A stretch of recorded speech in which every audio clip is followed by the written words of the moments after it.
Staying on the national vaccination drive, a decentralized approach could help turn the tide against COVID-19. That's according to Kuching MP Dr. Kelvin, who thinks that states can help complement the federal government's efforts in vaccinating the people if states are given more autonomy to make certain decisions.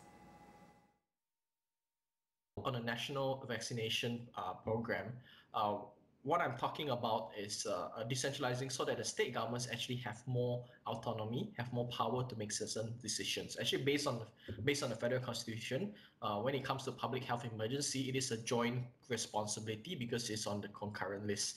So again, as I said, it is not a total decentralization, but the central body of the federal government must set common policy directions, and then the local state governments can complement their efforts with the local knowledge and also the local machinery. So this is like a complementary role, whether it is from purchasing of vaccines, providing logistics, maybe identifying high-risk areas, even allocations of vaccines and types of vaccines suitable for a certain demographic.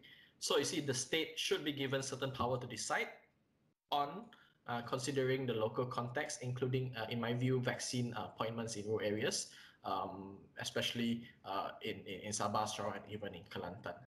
While calling for more autonomy, Dr. Kelvin suggests that the federal government can place safeguards to monitor involvement from the respective states in the national COVID-19 immunization program. There is a possibility, and the fact of the matter is we have seen this in certain states where somehow this priority list or even standby list was abused, where we see maybe people connection or cable cutting the queue, sorry. So that's why it's important on the federal level they have safeguards in place to monitor and to mitigate abuses such as this. But in principle, as I mentioned just now, it is for joint responsibility, efficient implementation, and of course, reduction of bureaucracy. Dr. Kelvin suggests the opening of Parliament and empowering each state's disaster management committee as the way forward in tackling current and future pandemics. The government should open Parliament. This is where we need all hands on deck on this issue. As this issue is beyond politics, we need the whole society, whole of government approach. And this is not just Parliament, this is state assemblies. Right now, state assemblies are not even allowed to open. And of course, as I mentioned earlier, I think the second important thing is the federal government must encourage and empower each state's disaster management committee. Currently, there are only a few states that are actually more active in doing so. I can name a few, maybe Sarawak, Sabah, Selangor, and also Penang.